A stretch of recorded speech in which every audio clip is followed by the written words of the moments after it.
মদিনার আকাশ সেদিন খুবই সুন্দর শান্ত ছিল, কিন্তু হজরত ফাতেমা রাদিয়াল্লাহু তাআলা আনহার হৃদয় ছিল অশান্ত।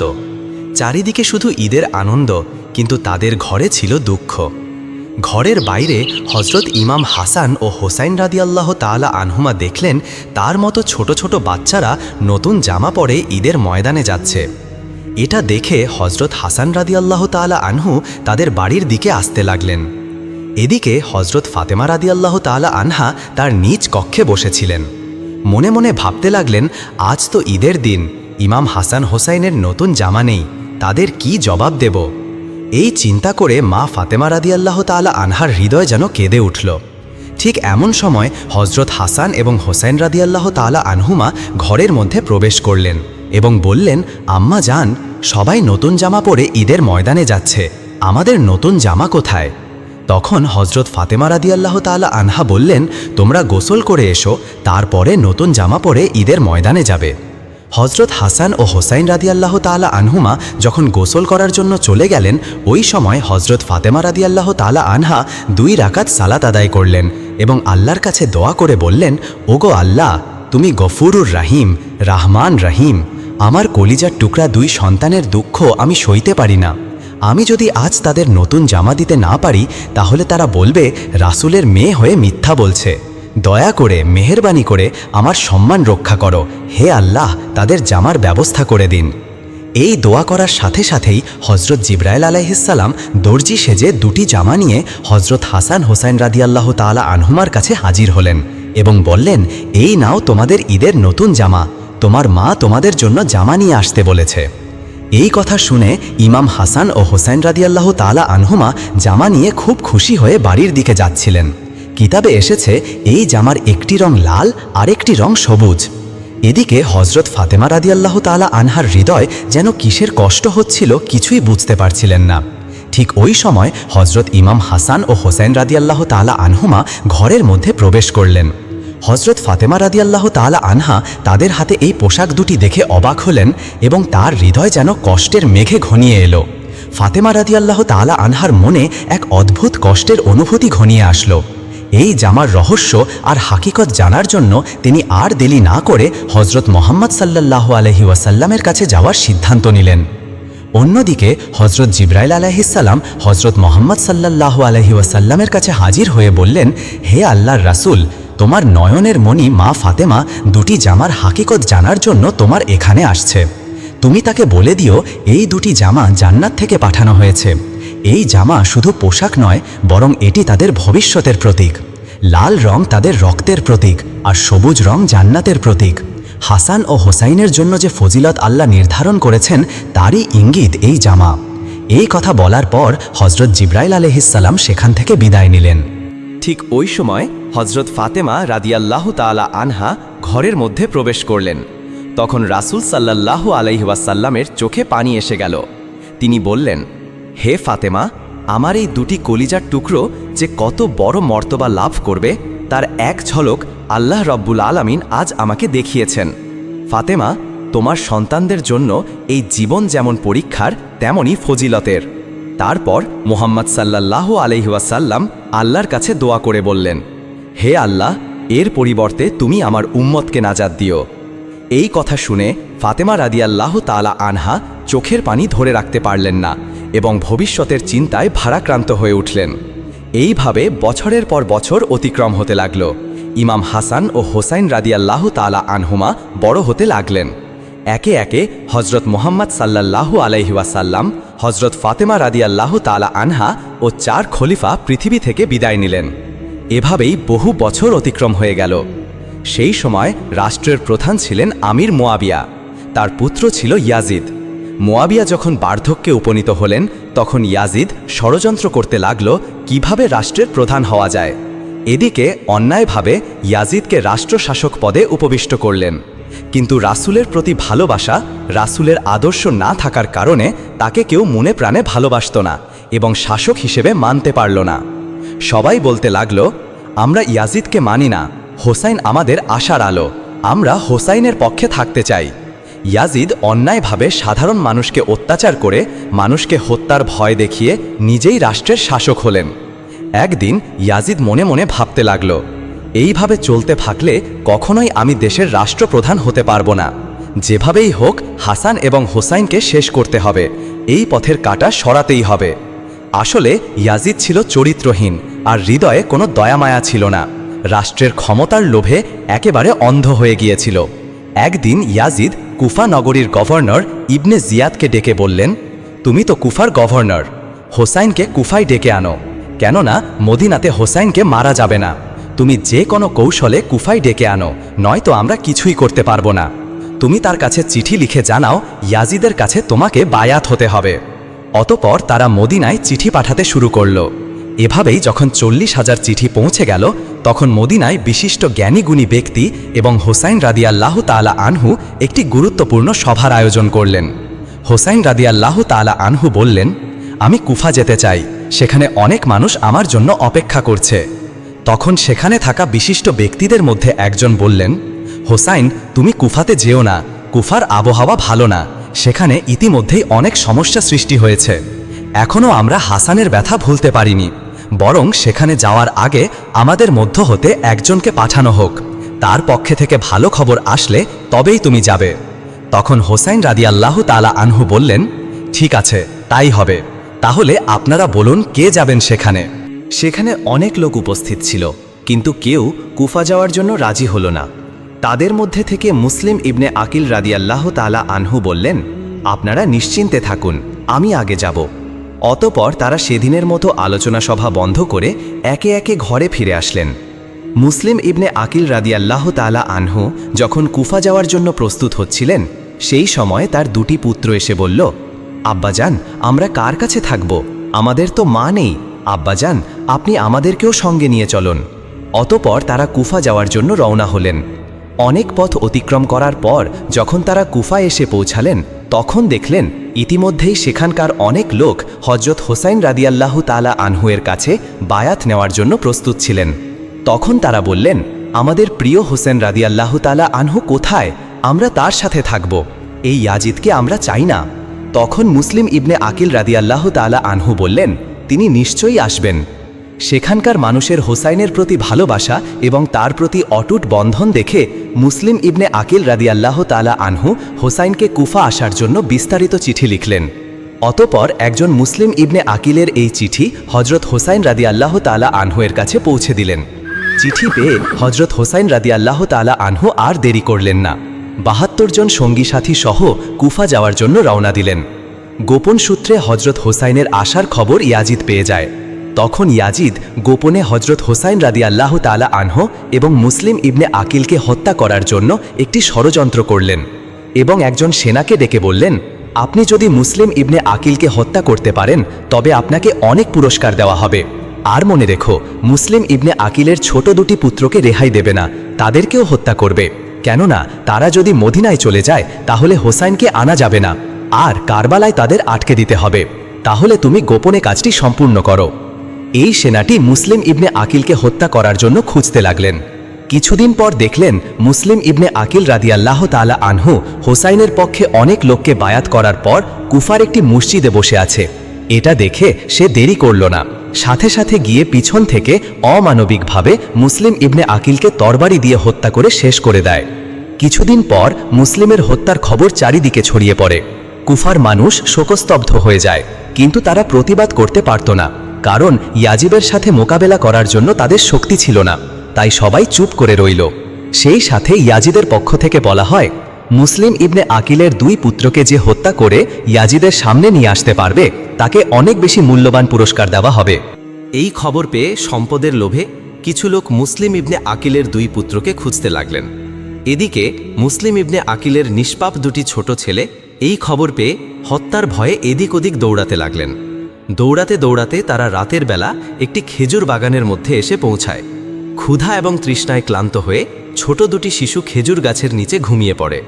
সকাল হতেই তারা ছিল ওই খেজুর বাগানে। একজন মহিলা তাদের দেখে আসছিল। এটা দেখে ছোট ভাই তার বড় ভাইকে বলল, ভাইজান, আমাদেরও মনে হয় হত্যা করে দেবে, এই দেখো আমাদেরকে খুঁজতে আসছে, আমরা এখন কোথায় যাব? এই কথা বলে তারা অঝরে কাঁদতে লাগলেন। আসলেই এই মহিলাটি ছিল এই খেজুর বাগানের মালিকের স্ত্রী। ওই মহিলাটি এসে দেখল চাঁদের মতো ছোট্ট শিশু দুটি ভয়ে আতঙ্কে কান্না করছে। এটা দেখে মহিলাটির মনে মায়া জন্মালো। তাদেরকে ক্ষুধার্ত এবং তৃষ্ণার্ত দেখে চোখের কোণে অশ্রু ভরে গেল। তখন মহিলাটি বলল, তোমরা তো মদিনার সেই মুসলিম ইবনে আকিলের পুত্র, তোমরা আমার বাড়ি চলো। এটা শুনে ছোট ভাই বড় ভাইকে বলল, ভাইজান, এবার মনে হয় আমাদেরকে হত্যা করে দেবে। এই বলে অঝরে কাঁদতে লাগলো। তা দেখে মহিলাটি বলল, তোমাদের কোনো চিন্তা নেই, আমার সাথে চলো। মহিলাটি তাদেরকে নিজের বাড়িতে আনলেন এবং একটি অন্য ঘরের মধ্যে লুকিয়ে রাখলেন। এদিকে মহিলাটির স্বামী, যার নাম হারেস, সে পুরস্কারের লোভে এই ছোট্ট দুটি শিশুকে খুঁজতে লাগলেন। যখন তাদেরকে কোথাও পেল না, তখন সে নিজের বাড়িতে ফিরে আসলেন। তার স্ত্রী তাকে দেখে বললেন, কি ব্যাপার, আপনাকে এত উত্তেজিত কেন দেখাচ্ছে? তার স্বামী বলল, তুমি কি শোনোনি, মুসলিম ইবনে আকিলের দুটি ছোট্ট ছেলেকে হত্যা করে ইয়াজিদের কাছে নিয়ে যেতে পারলে মহামূল্যবান পুরস্কার পাওয়া যাবে, সেই জন্য তাদেরকে আমি খুঁজতেছি। এই কথাটি পাশের ঘরে থাকা সেই ছোট্ট ছেলে দুটি শুনতে পেয়ে ভয় আতঙ্কে কান্না শুরু করল। তখন তার স্বামী জিজ্ঞাসা করল, কান্নার আওয়াজ কোথা থেকে আসছে? তার স্ত্রী বলল, এটা তো এই কুফানগরীর বাচ্চাদের কান্নার আওয়াজ। তার স্বামী বলল, না, এটা তো কুফানগরীর কোনো বাচ্চার কান্নার আওয়াজ না, মনে হয় আমাদের ঘর থেকে আসে। এটা বলার পর পাশের ঘরে গিয়ে দেখল ছোট্ট দুটি বাচ্চা ছেলে ঘরের মধ্যে হাউমাউ করে কাঁদছে। পিছনে পিছনে তার স্ত্রী এসে কেঁদে কেঁদে স্বামীকে বলল, দয়া করে আপনি এদেরকে ছেড়ে দিন। ইয়াজিদের পুরস্কারের লোভে এই নিষ্পাপ ছোট্ট দুটি অসহায় বাচ্চাকে হত্যা করবেন না, তার বিনিময়ে আমাকে হত্যা করুন। কিন্তু তার স্বামী কোনো কথাই শুনলেন না। ছোট্ট দুটি ছেলেকে টানতে টানতে পুরাত নদীর ধারে নিয়ে গেল। তাদেরকে হত্যা করতে যাবে এমন সময় ছোট্ট ভাইটি কেঁদে কেঁদে বলতে লাগলো, আমরা কি অপরাধ করেছি, আমাদের ছেলে দিন, আমাদের মা নেই, বাবা নেই। সঙ্গে সঙ্গে বড় ভাইটি কাঁদতে কাঁদতে বলতে লাগলো, ও কুফানগরীর বাতাস, ও পাখিরা, তোমরা আমার হোসাইনকে বলে দিও তিনি যেন কুফানগরীতে বা কারবালায় না আসেন। এখানকার মানুষের ব্যবহার ভালো না, তারা নিজের স্বার্থের লোভে হত্যা করতেও দ্বিধা করে না। এই কথা বলা শেষ হতে না হতেই হারেস নামের সেই লোকটি ছোট্ট দুটি ছেলেকে হত্যা করে তাদের মস্তক কেটে ইয়াজিদের কাছে যেতে লাগলো। এদিকে হজরত হোসাইন রাদিয়াল্লাহু তাআলা আনহু এবং তার ৭২ জন সঙ্গী অনেক দিন ধরে পথ চলতে চলতে ক্ষুধার্ত এবং তৃষ্ণার্ত হয়ে পড়েছিল। তাদের একটু বিশ্রামের প্রয়োজন ছিল। তখন সন্ধ্যা হয়ে এসেছিল। তাই হজরত হোসাইন রাদিয়াল্লাহু তাআলা আনহু বললেন, আজকের রাতের মতো এখানেই আশ্রয় নিন, কাল সকাল হলেই আমরা আবার যাব। আপনারা সবাই এখানে তাঁবু খাটানোর ব্যবস্থা করুন। যখন হোসাইন রাদিয়াল্লাহু তাআলা আনহু তাঁবু খাটানোর জন্য মাটিতে একবার কোপ দিলেন, দেখলেন সেখান দিয়ে রক্ত বের হচ্ছে। এটা দেখে হজরত হোসাইন রাদিয়াল্লাহু তাআলা আনহু অন্যদের জিজ্ঞাসা করলেন, আপনারা বলতে পারবেন এই জায়গার নাম কি? তাদের মধ্যে থেকে একজন বললেন, ইয়া হোসাইন, এই জায়গার নাম হলো কারবালা। এটা শুনে হজরত হোসাইন রাদিয়াল্লাহু তাআলা আনহু চোখের পানি ছেলে বললেন, আপনারা এখানেই তাঁবু খাটান। আমার নানা যান হজরত মুহাম্মদ সাল্লাল্লাহু আলাইহি ওয়াসাল্লাম বলেছেন, তার উম্মতের নাজাতের জন্য এই কারবালায় আমি নাকি শহীদ হয়ে যাব। এদিকে গোপন সূত্রে ইয়াজিদ সমস্ত খবর পেয়ে যায়। অতঃপর সকাল হতে না হতেই ইয়াজিদের ৪,০০০ সৈন্য হোসাইন রাদিয়াল্লাহু তাআলা আনহুর তাঁবুর চারিদিকে ঘিরে ধরেছে। কয়েকজন ইয়াজিদের সৈন্য হোসাইন রাদিয়াল্লাহু তাআলা আনহুর কাছে এসে বলল, হোসাইন, আর সামনে এগানো যাবে না, তুমি আমাদের সঙ্গে যুদ্ধ করো। তখন হোসাইন রাদিয়াল্লাহু তাআলা আনহু বললেন, প্রিয় ভাইয়েরা, আমি আপনাদের সাথে যুদ্ধ করতে আসিনি, আমি তো এসেছি শুধুমাত্র বন্ধুত্বের সম্পর্ক স্থাপন করতে। কিন্তু ইয়াজিদের সৈন্যেরা কিছুই বুঝলেন না। তারা বললেন, আমরা আপনার কোনো কথা শুনব না, আমাদের সাথে যুদ্ধ করো নয়তো ফিরে যাও। তখন হোসাইন রাদিয়াল্লাহু তাআলা আনহু বললেন, ভাইয়েরা, আমরা যুদ্ধে আসিনি, আমরা ন্যায় প্রতিষ্ঠার জন্য এসেছি। কিন্তু যদি ইয়াজিদের জুলুমের বিরুদ্ধে লড়াই করতে হয়, তবে মৃত্যুকেও আলিঙ্গন করতে আমরা প্রস্তুত। এই কথা বলে হজরত হোসাইন রাদিয়াল্লাহু তাআলা আনহু তাঁবুর দিকে ফিরে আসলেন। এইভাবে ২-৩ দিন অতিবাহিত হয়ে গেল। অতঃপর রাতের বেলা অনেক চিন্তা করার পর হজরত হোসাইন রাদিয়াল্লাহু তাআলা আনহু তাঁবুর বাইরের সমস্ত আগুন নিভিয়ে সবার উদ্দেশ্যে করে বললেন, আপনারা সবাই কারবালা ছেড়ে প্রাণ বাঁচানোর জন্য ফিরে যান, কেননা আমাদের কাছে কোনো অস্ত্র নেই, আর আমরা তো মাত্র এই ৭২ জন, আর ইয়াজিদের সৈন্য ৪,০০০। অতএব তোমরা আমার কথা শোনো, তোমরা ফিরে যাও, আমি একাই ইয়াজিদের বিরুদ্ধে যুদ্ধ করে শহীদ হয়ে যাব। কিন্তু রাসূলের আদর্শ, নীতি এবং ইসলামকে কখনোই শেষ হতে দেব না। এই কথা বলার পর তাঁবুর আগুন জ্বালিয়ে পিছনে চেয়ে দেখলেন কেউ সেখান থেকে পালায়নি। সবাই হাউমাউ করে কাঁদছে আর সবাই একসঙ্গে বলছে, ইয়া হোসাইন, আমরা সবাই তোমার সাথে আছি, দরকার হলে ইয়াজিদের বিরুদ্ধে যুদ্ধ করে শহীদ হয়ে যাব, তবুও তোমায় ছেড়ে যাব না। পরের দিন সকালবেলা হজরত হোসাইন রাদিয়াল্লাহু তাআলা আনহুর স্ত্রী তার কাছে এসে বলল, প্রাণের স্বামী, এই ছোট্ট 6 মাসের শিশুর গত 3 দিন ধরে খাবার পানি কিছুই খাওয়া হয়নি। সে তৃষ্ণায় কাতর হয়ে পড়েছে। দয়া করে এই শিশুর জন্য একটু পানির ব্যবস্থা করুন। তখন হজরত হোসাইন রাদিয়াল্লাহু তাআলা আনহু 6 মাসের কচি শিশু আলী আসগরকে কোলে নিয়ে একটু পানির জন্য সামনে এগোতে লাগলেন। সেখানে গিয়ে দেখলেন ইয়াজিদের সৈন্যরা ফুরাত নদীর পানি বন্ধ করে দিয়েছে। এটা দেখে হজরত হোসাইন রাদিয়াল্লাহু তাআলা আনহু খুবই নম্রভাবে অনুরোধ করে বললেন, দয়া করে এই ছোট্ট শিশুটির একটু পানি দিন। তৃষ্ণায় আমার কচি শিশুর গলাটা শুকিয়ে গিয়েছে। যদি প্রতিশোধ নিতে হয় তাহলে আমাদের ওপরে নিন। এই কচি শিশু তো কোনো দোষ করেনি। দেখুন, আপনাদেরও তো এমন ছোট্ট শিশু রয়েছে। দয়া করে আমার এই অনুরোধটুকু রাখুন। কিন্তু অসভ্য ইয়াজিদের সৈন্যদের হৃদয়ে এতটুকু মায়া হলো না, বরং পানির বদলে পিছন থেকে একটি বিষাক্ত তীর ছুড়ল। আর ওই তীর কোলে থাকা সেই ছোট্ট শিশু আলী আসগরের পিছন থেকে প্রবেশ করে সামনের দিকে বের হয়ে যায়। এটা দেখে হোসাইন রাদিয়াল্লাহু তাআলা আনহু চোখের পানি আর ধরে রাখতে পারলেন না। কাঁদতে কাঁদতে তাঁবুর দিকে ফিরে আসতে লাগলেন। তাঁবুর কাছে এসে তার স্ত্রীকে বললেন, এই নাও তোমার কলিজার টুকরো নয়নের মণি সন্তান। পানি পিপাসা জীবনের মতো তারা মিটিয়ে দিয়েছে। সে জীবনে আর কখনোই পানি পান করবে না। এটা দেখে সেখানে থাকা সমস্ত লোক চোখে পানি ধরে রাখতে পারলেন না। সবাই অঝরে কান্না করতে লাগলেন। তার স্ত্রী কচি শিশুকে কোলে নিয়ে চোখের পানি ছেড়ে দিয়ে চিৎকার করে কাঁদতে কাঁদতে আল্লাহর কাছে দোয়া করে বললেন, ওগো দয়াময় আল্লাহ, এ কেমন বিচার! যে নবীকে সৃষ্টি না করলে কিছুই সৃষ্টি হতো না, সেই নবী সাল্লাল্লাহু আলাইহি ওয়াসাল্লামের নাতিনা পানি পায় না। এই ব্যথা আমি কিভাবে সইব আল্লাহ? এদিকে তাদের যুবক পুত্র আলী আকবর রাদিয়াল্লাহু তাআলা আনহু কান্নার আওয়াজ শুনে দ্রুত তাঁবুর কাছে আসলেন এবং ছোট্ট শিশুর এই অবস্থা দেখে আর সহ্য করতে পারলেন না। রক্ত হাতে নিয়ে শপথ করে বললেন, আমি এই ইয়াজিদের সৈন্যদের ছাড়ব না। এই কথা বলে যুদ্ধ করতে চলে গেল। শুরু হয়ে গেল তীব্র যুদ্ধ। যুদ্ধ করতে করতে এক পর্যায়ে আলী আকবর রাদিয়াল্লাহু তাআলা আনহু তৃষ্ণার্ত হয়ে পড়েছিল। পায়ের চলার শক্তি ছিল না। তাই সে একটু পানি পাওয়ার আশায় তাঁবুর কাছে ফিরে আসলেন এবং বললেন, মাগো, আমার 1 গ্লাস পানি দাও। আর আমি চলতে পারছি না, আমার 1 গ্লাস পানি দাও। আমি কথা দিচ্ছি, কারবালার এই সমস্ত ইয়াজিদের সৈন্যকে আমি শেষ করে দেব। তখন মা চোখের পানি ছেড়ে দিয়ে কান্না করে বলে উঠল, আমার কলিজার টুকরো আলী আকবর, পানি যদি থাকতো তাহলে তোমার ভাই আলী আসগরকে তীর খেয়ে মরত। তখন আলী আকবর রাদিয়াল্লাহু তাআলা আনহু মায়ের পায়ের সালাম করে বললেন, মাগো, বিদায় দাও, দেখা হবে হাসরের ময়দানে। তখন সেখানে সমস্ত লোক আরও জোরে জোরে কান্না করছে, কেননা তাদের বেশিরভাগই ছিল নারী। একে একে ইয়াজিদের সৈন্যদের হাতে সবাই শহীদ হয়ে গেছে, মাত্র আর কয়েকজন। কি করবে এই কথা ভেবে তারা চোখের পানি থামাতে পারলেন না। এক পর্যায়ে নিষ্ঠুর অত্যাচারী ইয়াজিদের সৈন্যরা একে একে সবাইকে শহীদ করে দিয়েছে। বাকি শুধু জয়নাল আবেদিন এবং হোসাইন রাদিয়াল্লাহু আনহু। অতপর ক্ষুধার্ত তৃষ্ণার্ত ক্লান্ত জয়নাল আবেদিন বললেন, হোসাইন, তুমি যেও না, আমি যুদ্ধ করতে যাব। তখন হোসাইন রাদিয়াল্লাহু তাআলা আনহু বললেন, তুমি যদি যুদ্ধে যাও তাহলে রাসূলের বংশের বাতিকে জ্বালাবে।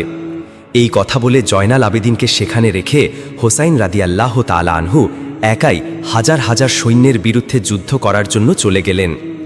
এক পর্যায়ে হজরত হোসাইন রাদিয়াল্লাহু তাআলা আনহু যুদ্ধ করতে করতে একাই অনেক সৈন্যকে হারিয়ে দিলেন। এটা দেখে ইয়াজিদের সৈন্যের মধ্যে একজন বলল, এভাবে যদি আমরা সবাই সামনে থেকে হোসাইনের সাথে যুদ্ধ করি তাহলে সে একাই আমাদের সবাইকে শেষ করে দেবে। তার কাছে আমরা কেউ জিততে পারবো না। আমাদের কৌশল অবলম্বন করতে হবে। তাকে সামনে থেকে নয়, পিছন থেকে মারতে হবে। অতপর তারা কৌশল অবলম্বন করল। এদিকে হজরত হোসাইন রাদিয়াল্লাহু তাআলা আনহু যুদ্ধ করতে করতে একেবারে পানির জন্য কাতর হয়ে পড়েছিল, আর শরীরে শক্তি নেই, উঠতে পারছেন না। তখন একটু পানির জন্য সেই ফোরাত নদীর পানির কাছে গেলেন। পানি হাতে তুলে যেমনি খেতে যাবেন এমন সময় মনে পড়ে গেল ছোট্ট শিশু আলী আসগরের কথা, তার ৭২ জন সঙ্গী সাথীর কথা।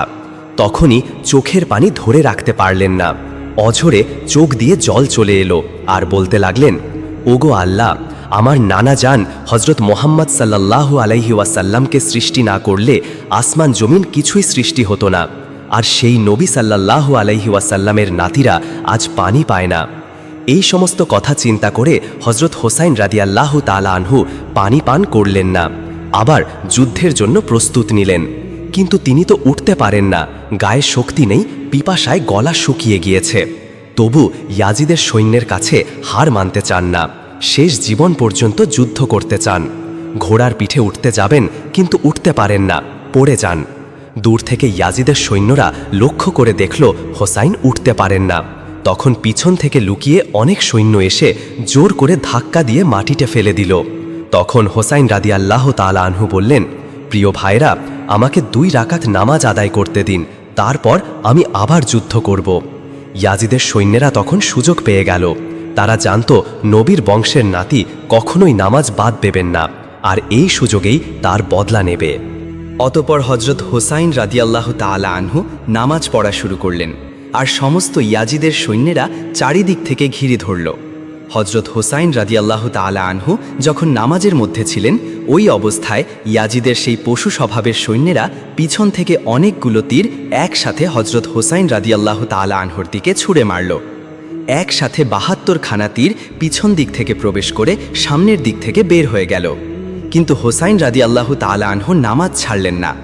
এই সুযোগটাকে কাজে লাগিয়ে ইয়াজিদের সৈন্যেরা পরপর আবারও তীর নিক্ষেপ করল। হজরত হোসাইন রাদিয়াল্লাহু তাআলা আনহু যখন নামাজ শেষ করলেন, ততক্ষণে অনেকগুলো তীরের আঘাতে শরীর ঝাঁঝরা হয়ে গিয়েছে। হজরত হোসাইন রাদিয়াল্লাহু তাআলা আনহু আর উঠতে পারলেন না। একেবারে শেষে চোখের পানি ছেড়ে দিয়ে অঝরে কান্না করে বললেন, ওগো পৃথিবী, দেখো, ন্যায়ের প্রতিষ্ঠার জন্য আমার পরিবার শহীদ হয়েছে, কিন্তু ইসলামকে মুছে ফেলা যাবে না। এই কথা বলতে বলতে কারবালার প্রান্তে রক্তমাখা শরীর নিয়ে লুটিয়ে পড়লেন। আর এভাবেই হজরত হোসাইন রাদিয়াল্লাহু তাআলা আনহু শেষ নবী হজরত মুহাম্মদ সাল্লাল্লাহু আলাইহি ওয়াসাল্লামের উম্মতের নাজাতের জন্য নিজের জীবনকে উৎসর্গ করে দিয়ে কারবালার প্রান্তে শহীদ হয়ে গেলেন। প্রিয় বন্ধুরা, কারবালার প্রান্তে শহীদ হওয়ার ঘটনা শুধু একটি যুদ্ধ নয়, এটি একটি ন্যায় ও অন্যায়ের চিরন্তন লড়াই। হোসাইন রাদিয়াল্লাহু তাআলা আনহু ও তার সঙ্গীদের আত্মত্যাগ মানব ইতিহাসের এক অনন্য দৃষ্টান্ত হয়ে থাকবে। আমরা সকলেই যেন প্রিয় রাসূল সাল্লাল্লাহু আলাইহি ওয়াসাল্লামের পরিবারের মতো আদর্শ করে তুলতে পারি। মহান আল্লাহ তাআলা আমাদের সবাইকে এই তৌফিক দান করুক। আমরা সবাই বলি আমিন।